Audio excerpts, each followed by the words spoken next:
Okay, hello, happy Tuesday, and welcome to the Lehigh Valley Passport to History's monthly virtual program. Let me get this out of here for a second. Hello, I'm your host, George Wacker of Lehigh Valley with Love Media. We are a family-owned social and digital media company based in Bethlehem, and our podcast has 3 million downloads and counting, so look us up. But more importantly, we are here today for the Lehigh Valley Passport to History monthly series. This is a series that will air live on third Tuesdays like this at 6:30 p.m. on Lehigh Valley Passport to History's Facebook page. Each 30-minute episode will highlight a different theme and discussion from the night's participating historic sites.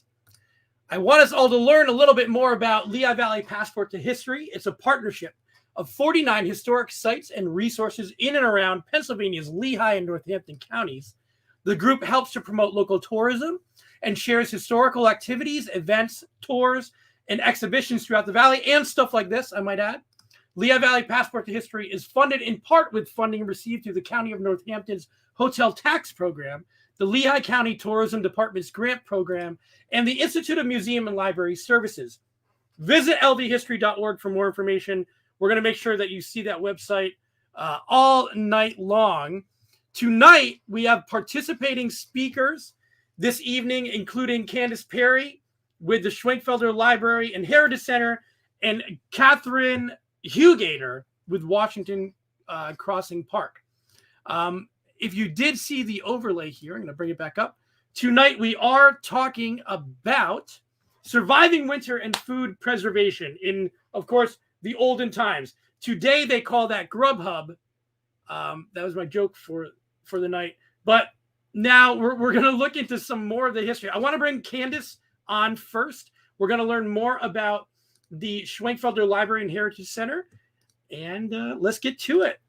Candace. Hi, George. Hi. Hi. Hello. Thank you so much for taking the time to join me and to educate all of us a little bit more about what used to go on during these time periods in history when it was as cold as it is now and as icy. But before we get into that, can you let everybody know a little bit more about the Schwenkfelder Library and Heritage Center? Sure. The Schwenkfelder Library and Heritage Center is actually in Pennsburg in Montgomery County. So we're very pleased to be part of this project. But we do serve part of the Lehigh Valley, specifically southern Lehigh County. So we feel very much a part of it. The Schwenkfelders were a German Protestant group that came to Pennsylvania in the early 18th century and settled in Montgomery, southern Lehigh, and eastern Berks County. And we interpret their history and culture, but also Pennsylvania Germans in general in our area. So we serve as a multi-purpose cultural organization, but as I like to say, we're all German all the time. We're very much Germanic. Well, you said I'm Pennsylvania Dutch. My last name is Wacker, which in German is actually Wacker. So, and my maiden name was Kinzer. So I also have my Pennsylvania Dutch card. Well, I want to learn more about the Pennsylvania Dutch, specifically as we dive into some of the specific history when you're talking about preserving during the winter months. If you want to kind of talk about that, and I'm going to let you to it. Sure. So what I plan to discuss tonight just a little bit was butchering among the Pennsylvania Germans. And really, it was something that was shared by most people. This isn't something that differed no matter where you were. If you were in Lancaster County, you probably did the same things as we did in Montgomery County, or in Berks County, or in Lehigh County, or in Northampton County, wherever you happen to be. And for the Pennsylvania Germans specifically, and I'm sure for many other people who lived in these colder climates, butchering took place in the late fall and winter. So that was when you would receive all of your fresh meats And the Pennsylvania Germans, of course, were very much focused on pork. That was an important part of their diet, a very significant part. And you see these folks in this picture that George has put up right now, that you see them wearing their really heavy winter clothing.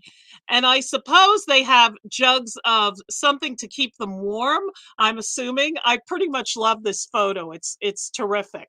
But and the gentleman, if you notice the third from the left gentleman, he's holding a big butchering saw, so he was ready to get to work. But this was typical crowd on a Pennsylvania German farm. I believe this is the Baus family, possibly from Berks County, but I'm not sure. But so what year about would this have been? I would say this is around the turn of the 20th century, 1905, something like that. But I actually think those might be cattle that are hanging behind them. I'm not sure if they're cattle or hogs, but as I mentioned, for the Pennsylvania Germans, pork was really the staple part of the diet. And of course, turning pork into other things such as sausage. Of course, we had to have our sausage. Yes, here we have members of the Treichler family in Hereford Township, Berks County, right over the line from Montgomery County, making sausage with all kinds of tools. We still have many of these tools in the Schwenkfelder Library and Heritage Center collection on exhibit now. But sausage, and then of course scrapple, lard. They produced lard for all kinds of purposes. And let me tell you a little bit about this guy making the scrapple. Of course, scrapple, I guess, is sort of a love it or hate it kind of thing. And it actually seems to have a lot of, pardon, George? I said, love it, love it. Love it. Good. Yeah, I think people have a notion that it's really Pennsylvania German, but it also is very much associated with Philadelphia. If you've ever gone to a Philadelphia diner, you know they will serve you scrapple. But I just found this wonderful little clip from an 1874 newspaper from Thursday, December 24th, that says very poetically, "The adipose porcine animal chanteth his death song throughout the land, and the hungry epicure waxes happy over visions of the sausages panhas," which is it's the Pennsylvania Dutch term for scrapple, "and liverwurst in the prospect." So this was something, when they had this fresh meat in the winter, it was really a big deal because they didn't have refrigeration, of course, in the 18th and 19th century, and they had to rely on their cold cellars for storage. So you only had that cold weather that you were dealing with for a few months when you could have your fresh meat, and the rest, of course, was preserved, whether by making different kinds of sausages or pickling or preserving, salting and brining, which I think Catherine is going to talk about a little bit.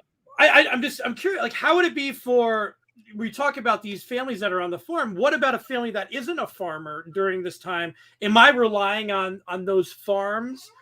You know, because I don't have a refrigerator. You know, what am I doing? Yeah, you are probably going to a butcher in a town, and you probably had some place to store the meat in your cellar. For instance, in the late 19th century, my family did live in a town, but they did also have a smokehouse. So, and they had a cellar, so they could preserve meat if they bought it from somewhere else, from a butcher in town. But they did live in a town, albeit on a farm in a town, which is kind of weird, but that's how it was back then.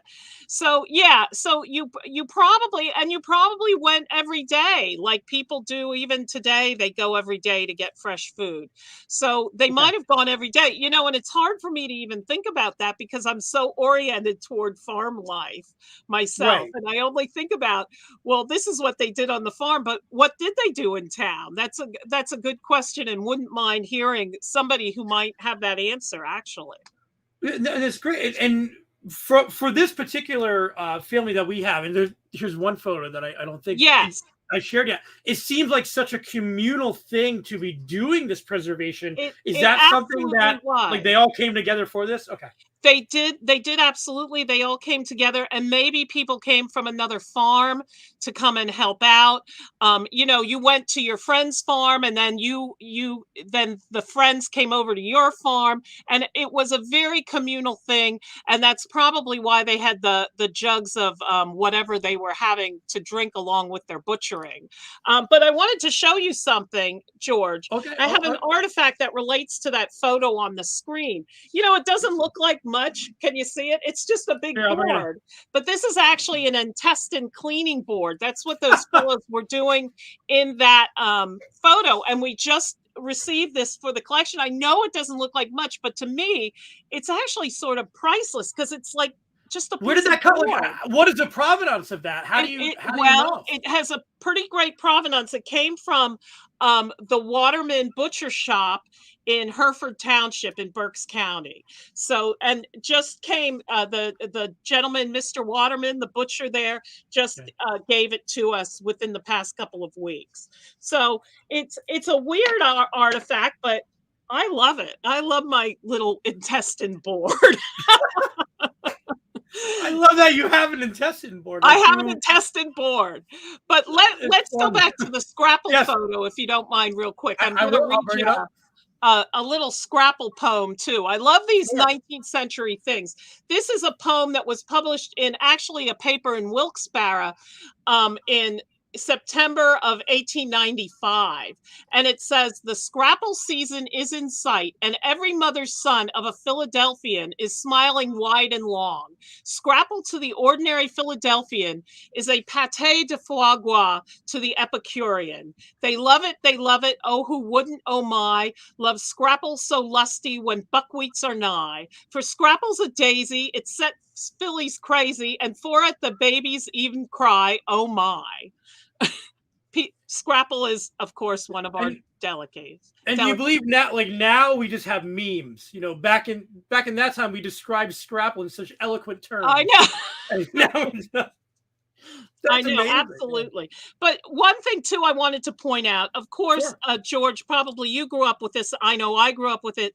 But we eat pork and sauerkraut at New Year's. That's my wife's favorite thing. Yep. For good luck. Yes, but I think I've come to the conclusion, and probably other people have too, that there was actually a practical reason for this, because that's when you had your fresh pork. You couldn't eat fresh pork another time of year. You couldn't have your delectable pork roast except in the winter months. So I think that's one of the reasons why we ate it like we did. What we still do. Me.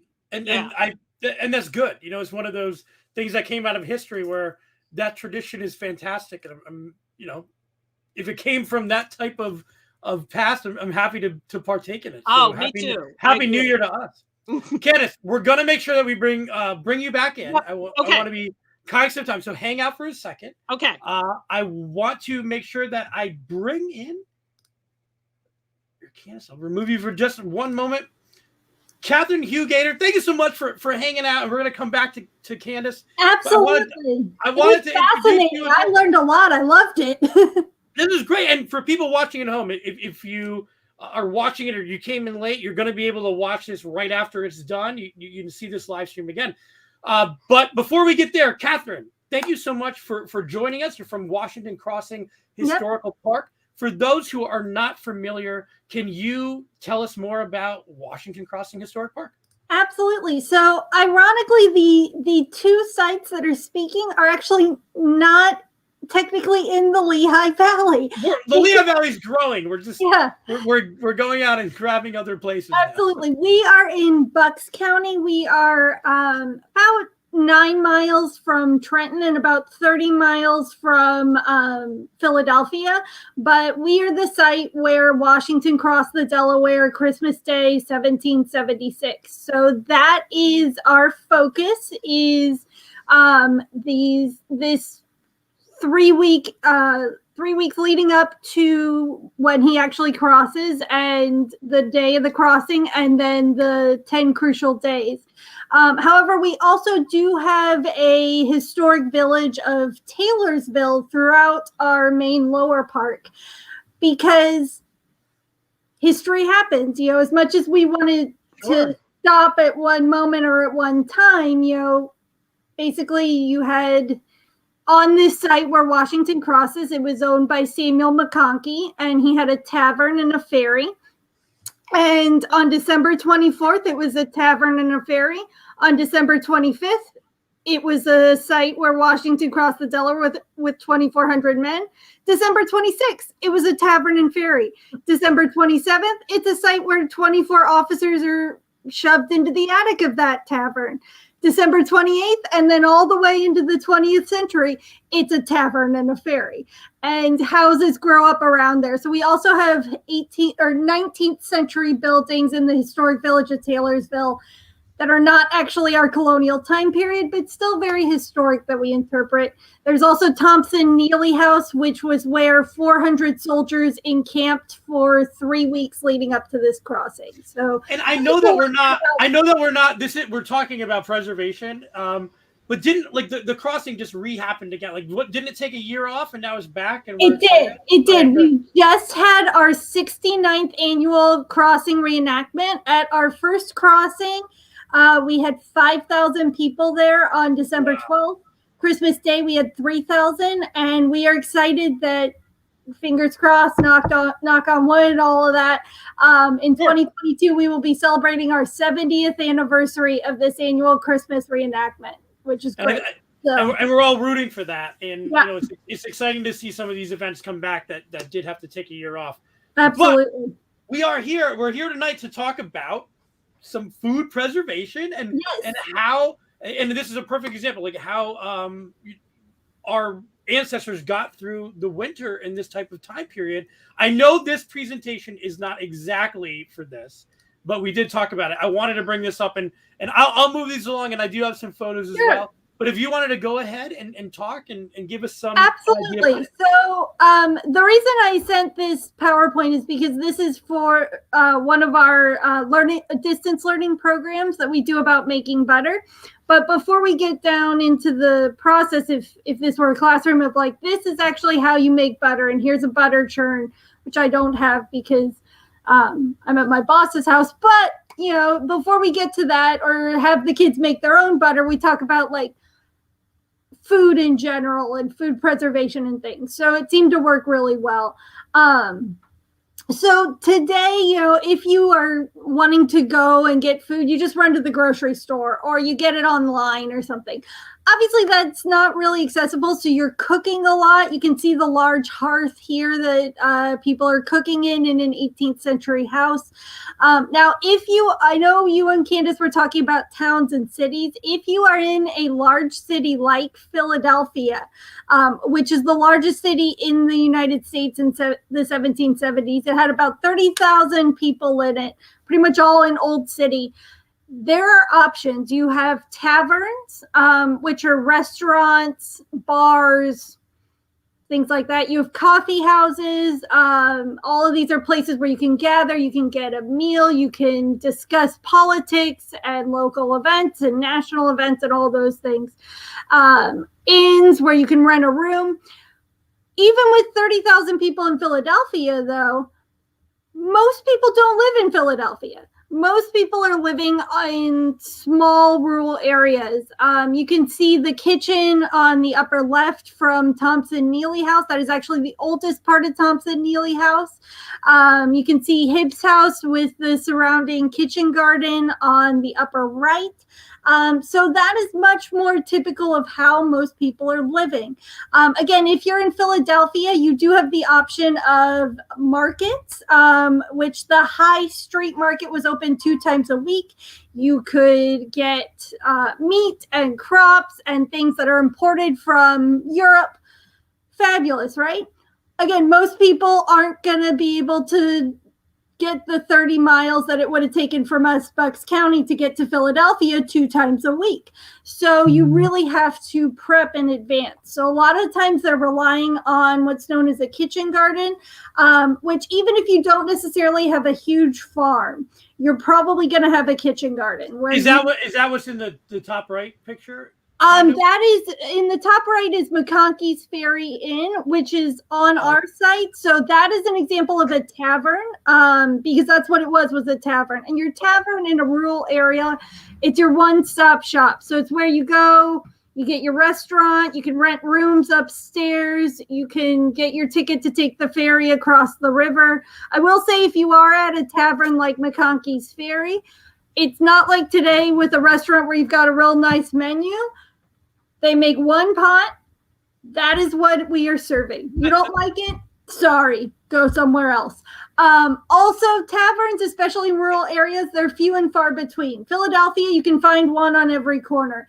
Out in Bucks County, the closest besides McConkey's Ferry is New Hope, which is about 7 miles away, and or Coryell's Ferry as it was called at the time, and Newtown, which was about 8 miles away. I just want to make a mention of the lvhistory.org website. If you go on the map there, you can find places like this, like the Sun Inn, which was in Bethlehem, a tavern at the time. That's where my wife and I got married. So, fabulous. But more importantly, back to So like I said, people are really relying on what they can grow and what they can preserve. And you can see examples that we've grown in our kitchen gardens at Hibbs House and Thompson Neely House. Now with winters, as Candace was saying, they don't have refrigerators, they don't have freezers. So it's really about what you can preserve. One of the things they're doing, you may have noticed in the picture about McConkey's Ferry Inn, there was that thing sticking out the side. That is an ice house. Now, that's a later thing. That is 1830s. But when the river froze over, they would actually take blocks of ice and put it down similar to like a root cellar with straw and sawdust. And then even into the summer, you could have ice, which for a tavern or an inn is amazing because you need ways to, ice and ways to cool your food and preserve it as well, even in the summer. So some of the techniques that they're using, they are drying food, which you can see on the bottom, which is where you would expose the food to the open air, and that way the moisture in the food would evaporate. Another technique was salting, where you wrap the food, meat or any type of food in salt.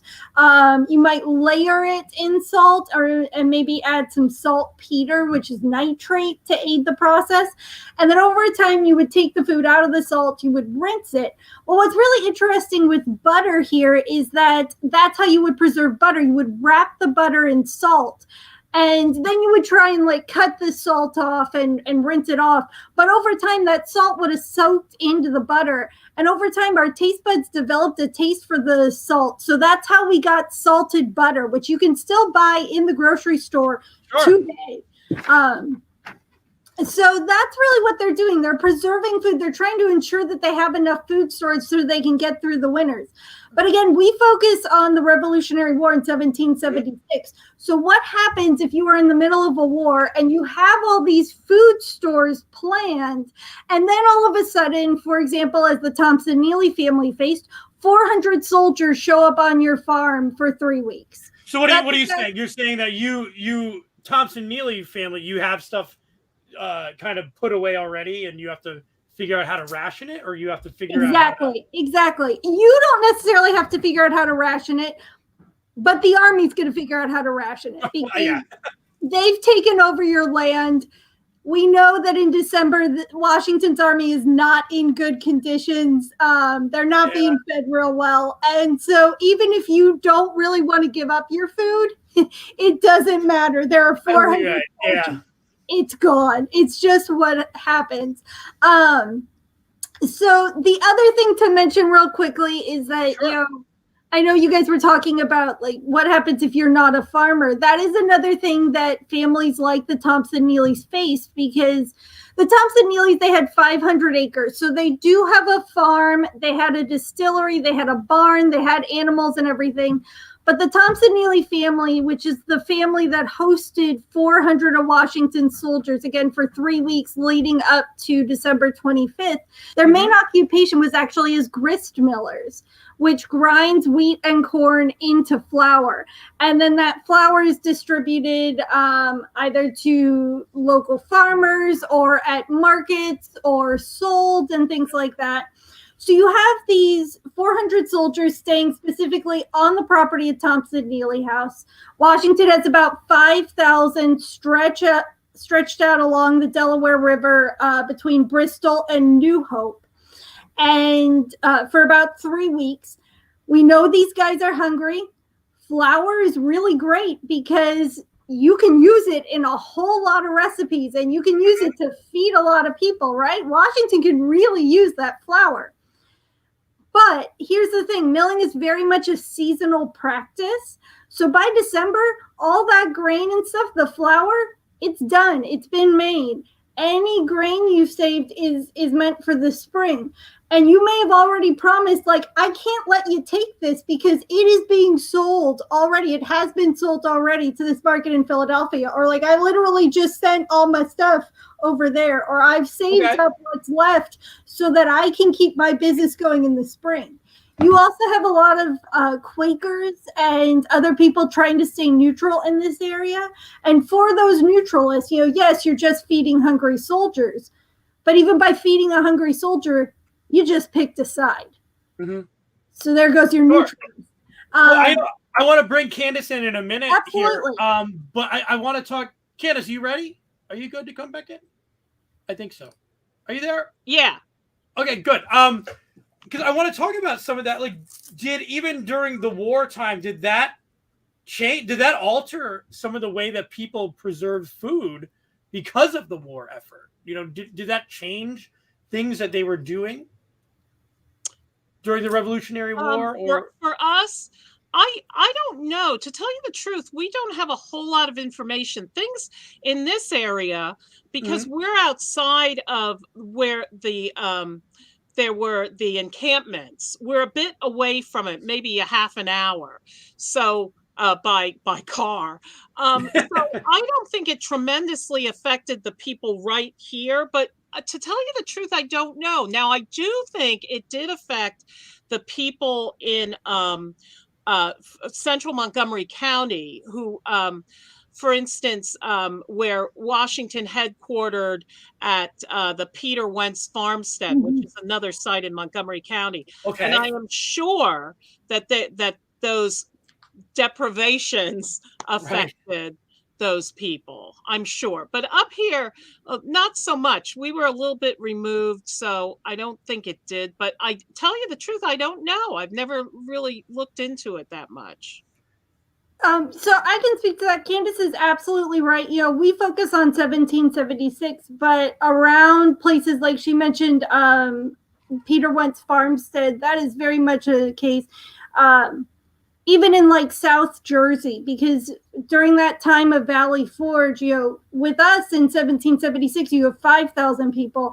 Valley Forge, you have tens of thousands of people starving all in your area. So there are a lot of cases around Valley Forge in South Jersey, all throughout this area and throughout Pennsylvania, and all along the 13 colonies of people saying, hey, you took all my food.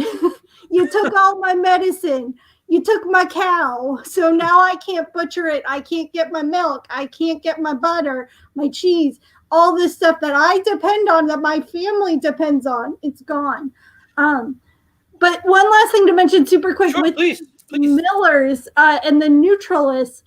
They actually refused to grind, and it got to the point that Washington ordered on December 20th, 1776, he orders his commissary general to confiscate any remaining wheat and corn from any Quaker and neutral millers in Bucks County that would refuse to grind flour and take it down to a mill, possibly like Thompson-Neely, to grind flour for his army. He does orders that those millers get paid and compensated for their losses.